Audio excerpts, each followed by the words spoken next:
شوفوا الكيك هش وجميل ازاي، ما شاء الله تبارك الله. كيك يومي هش ومتماسك ومن غير محسن جل، وهنعمله بطريقة جديدة ومختلفة، وكمان هنحوله وهنعمل بيه احلى تورته. يلا بينا نشوف هنعمل حلقة النهاردة ازاي. يلا بينا.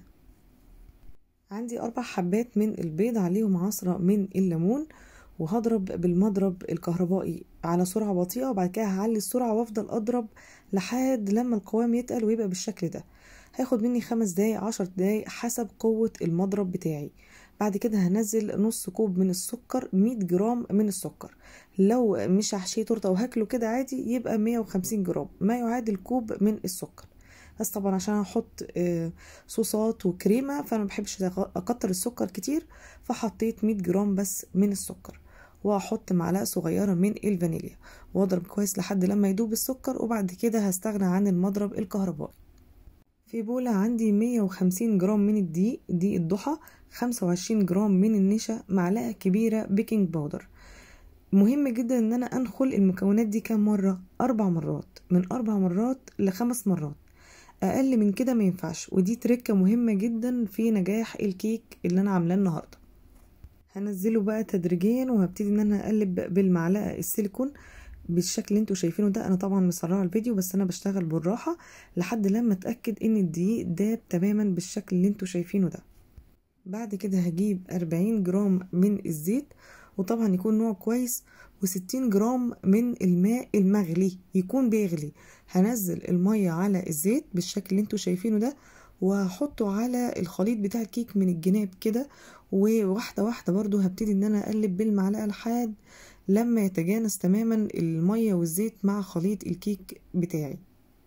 دي مقادير صينية مدورة مقاس 20 لو عايزينها عالية وتعملوا طبقات كتير، بس انا ما عنديش الصينية دي فاستخدمت صينية مقاس 25. وطبعا دهنتها دهنة خفيفة بالزيت، وحطيت ورق الزبدة. هحط بقى خليط الكيك واديها خبطتين كده عشان اطلع الفقاعات والهواء اللي في الكيك. هتدخل فرن حامي، الرف الشبكة اللي في النص 180 درجة، وبعد نص ساعة هبتدي ان انا اشيك عليها. هي ما خدتش معايا اكتر من نص ساعة. وكده بعد ما استوت بسيبها تبرد خالص، مش هغطيها تماما، هسيبها تبرد خالص، وبعد كده هبتدي ان انا اخرج منها الورق وابتدي ان انا اشتغل فيها. زي ما انتوا شايفين ايد بتضغط على الكيكة، والايد التانية ببتدي ان انا اقطع بيها بالمنشار واقسمها نصين.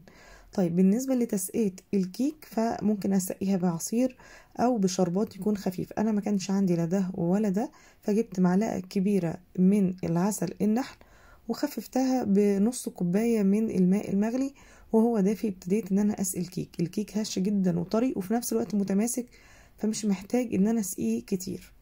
طبعا اختصارا لوقت الفيديو انا مش هضرب الكريمه، انا ضربتها وعملتها معاكم اكتر من مره، ولكن هقول لكم على الحاجات الجديده اللي انا حطيتها مع الكريمه المره دي. بجيب كريم شانتيه خام، حطيت المره دي جربت ان انا احط علبه زبادي اللي هي 105 جرام، وبصراحه فوجئت من النتيجه. نتيجتها حلوه جدا، كاني جايبه كريمه لباني اللي هي كريمه الخفق من بره. بجد خلت الكريمه ناعمه وليها قوام تقيل وطعمها حلو جدا.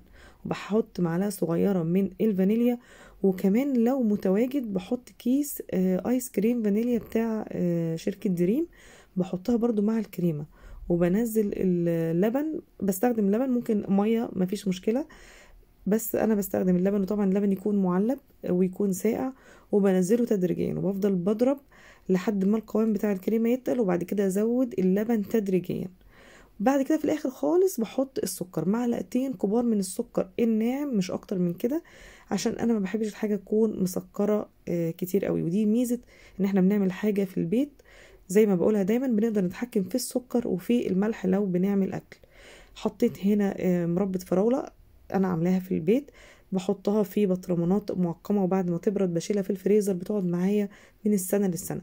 لو احطها في التلاجة مش هتاخد مني تقريبا اكتر من اسبوع، لازم اكون استخدمتها في حوالي اسبوع او اقل كمان حسب الجو وحسب التلاجة بتاعتي. وبعد كده بس طبعا مهم ان انا لما اجي اخد من المربى تكون المعلقه بتاعتي تكون نظيفه وتكون ناشفه. خدت بالكم حطيت الطبقه التانية من الكيك على وشها، يعني خليت ظهرها كده فوق عشان يتسقي معايا كويس، عشان يشرب معايا التسقيه اللي انا هسقيها. طبعا لو الكيك شايفينه مش متساوي ممكن تقطعوا الاطراف وتسووه كويس، بس انا بالنسبه لي مش هتفرق معايا، كده كده احنا اللي هناكلها في البيت مش هبيعها يعني، فمش شرط انها تكون بيرفكت قوي.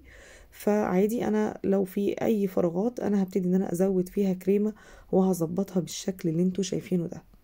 مهم جدا الكريمه تكون ناعمه زي الكيك عشان الكيك ما يتفروتش معايا، غير طبعا الكريمه اللي انا بزين فيها في الاخر وبعمل منها وردات بتقلها طبعا علشان اقدر ان انا ازين بيها. بعد ما ظبطت الكيكه كده هدخلها الفريزر نص ساعه تشد معايا عشان اقدر ازينها بعد كده.